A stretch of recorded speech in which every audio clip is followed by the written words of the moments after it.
footprints. He could find cat prints, foxes, but he couldn't find any other kid print. Night, it's bloody cold out here.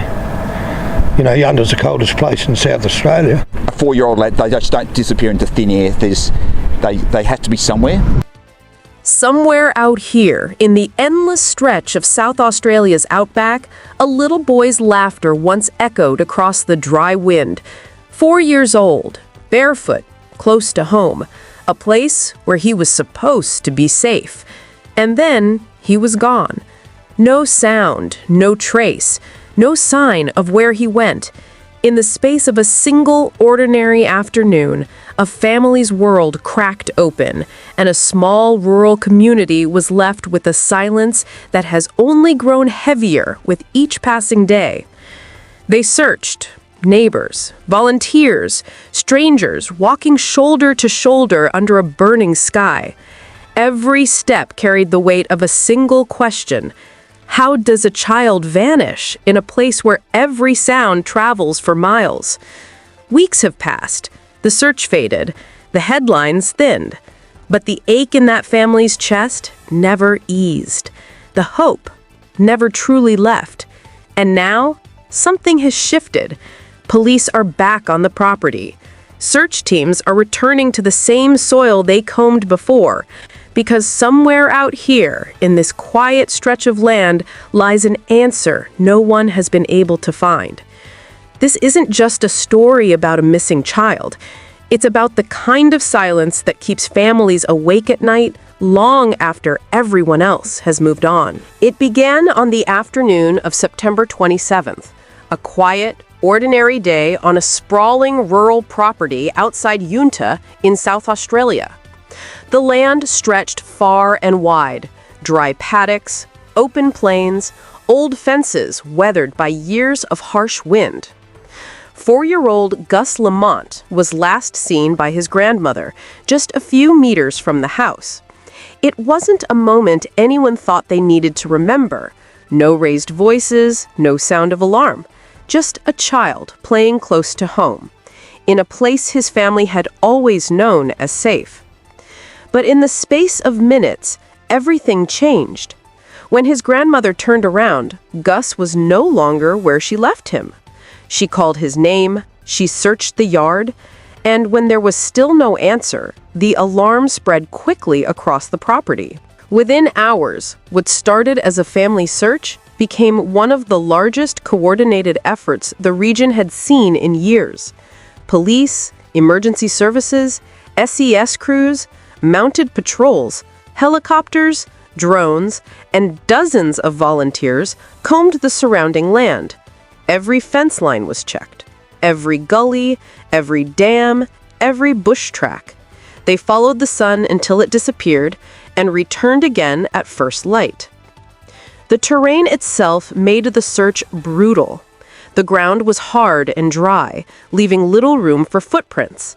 The heat during the day and the cold at night made time their greatest enemy. But even with all those boots on the ground and eyes in the sky, nothing was found. No footprints, no clothing, no signs of a struggle, no trail to follow. It was as if the wind had swallowed him whole. 10 days later, after more than 10 square kilometers had been searched again and again, the official search was scaled back. It wasn't because people stopped caring. It was because they had reached the painful point where hope collided with silence. For the Lamont family, that silence has never lifted. And for those who walked that land, the question still lingers.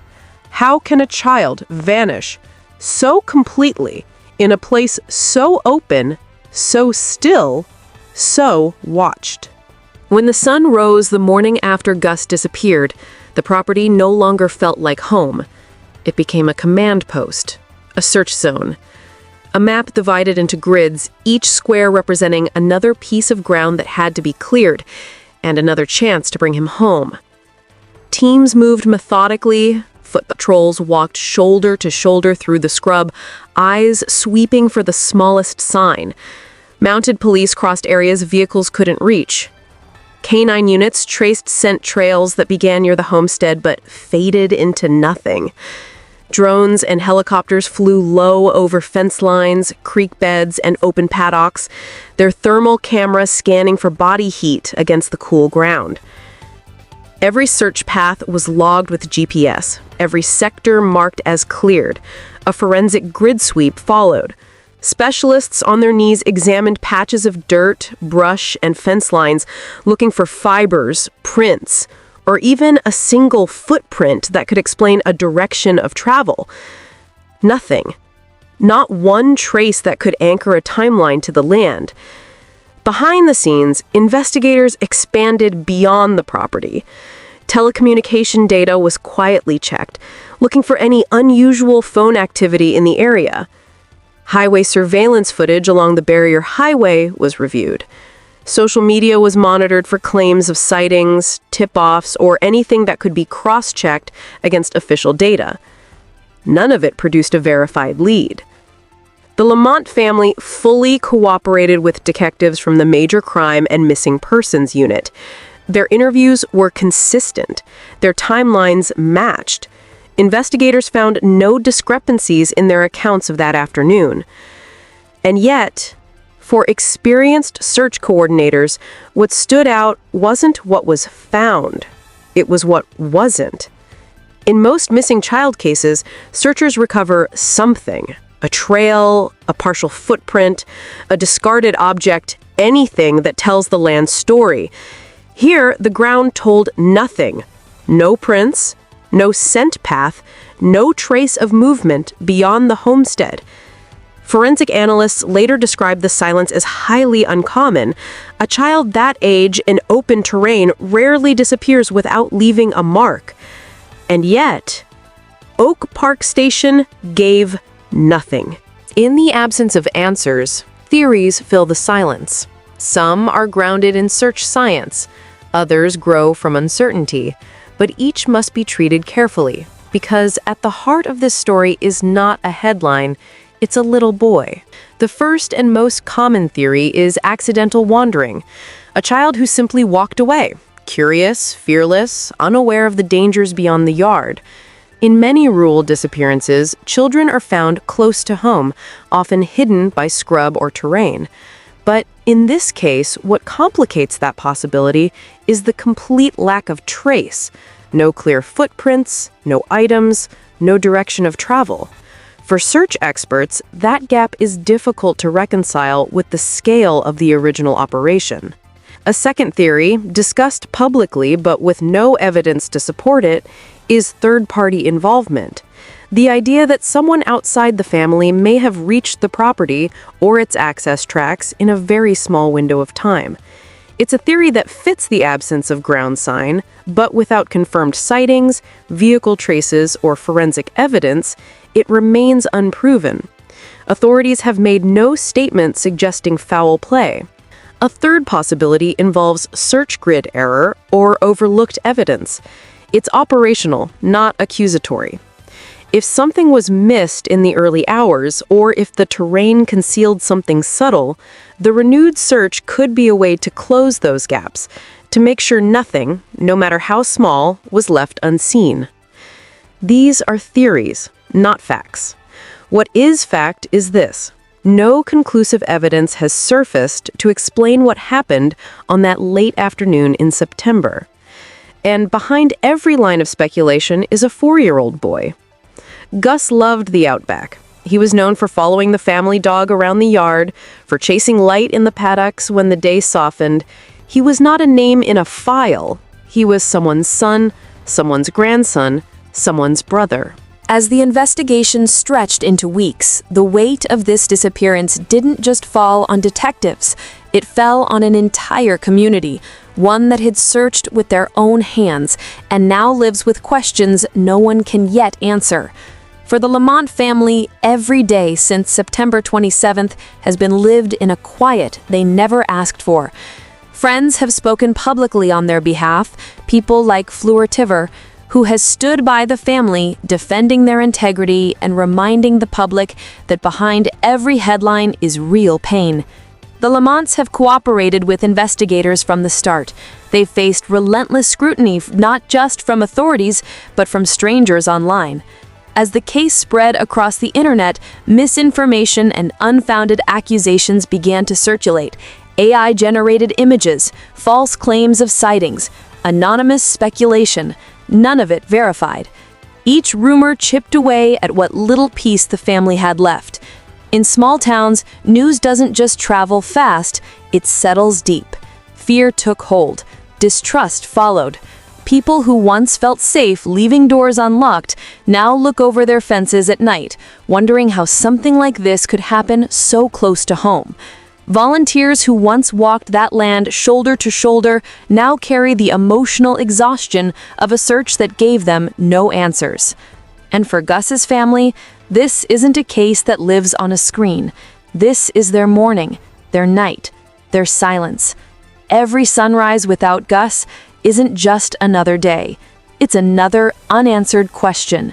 Another hour where the world keeps moving and their little boy is still missing. As of now, the Major Crime and Missing Persons Unit remains at the center of this investigation. Their role is no longer focused on grid searches or field coordination. It's methodical, slow, built on evidence, not assumption. No one has been charged, no suspects have been named, and police have made it clear that at this stage, they are keeping all scenarios open.